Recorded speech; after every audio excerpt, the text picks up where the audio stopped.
In traditional business stress models, the focus of research over the last few decades really has been on finding ways to effectively manage stress.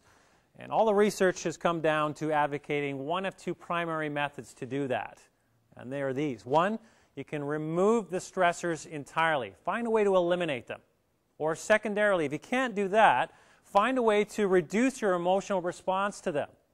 Now the result of that is that, if you can't handle the stress in your life, and you can't remove the stressors themselves, then you've got to find a way to be able to numb yourself to them, to reduce their impact on you, to become less responsive.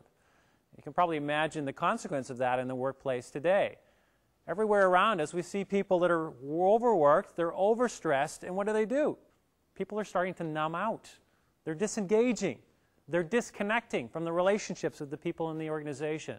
And perhaps more disturbingly, they're starting to disengage from the very people they care about the most, at home. They don't have the energy left to be able to engage with the people that they care about. This has become really all too clear to me over the period of time when I was selling my business. In the last couple of months of the sale, the level of stress became enormous. The negotiations went back and forth, and I wasn't used to that level of stress in my life at the time, having to juggle everything around.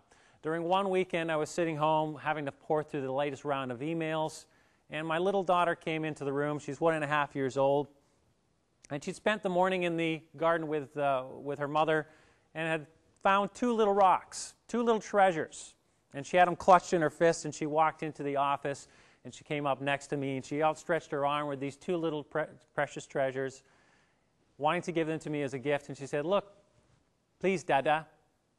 And I looked at the screen, continuing to maintain my focus, and just blurted out, "Not now, Callie, Daddy's busy." And I could see that she was intent on making her presence known still, and after a couple of seconds more, when she came in closer and nudged me even more, I turned to her and out of anger said, "Not now, Callie, Daddy's busy." And I could see the face expression totally change on Callie, and she walked out of the room. It wasn't until about 30 seconds or so later that it finally dawned on me what I had done, how I had lost the opportunity to be able to connect with my daughter there. I'd become so wrapped up in closing the deal, finding a way to get this done, that I was becoming emotionally numb, not just to the people in my business, but to my very family. I had disengaged. And the strategies that I'd been using up to that point were not working.